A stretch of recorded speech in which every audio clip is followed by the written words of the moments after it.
Hi everyone, so today we're going to talk about how we measure our spigots and our connectors.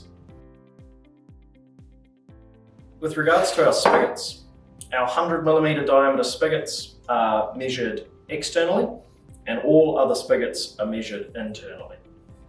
We make these in 50mm increments from 100mm up to 1650mm, with the exception of a 125mm spigot as well.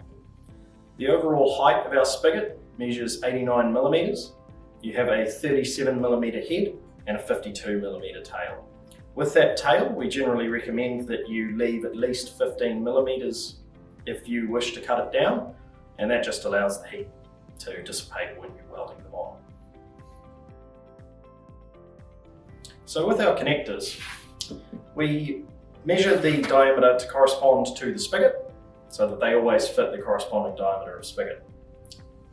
The length of our connector is measured from the bottom cuff to the top cuff, and that corresponds to the length.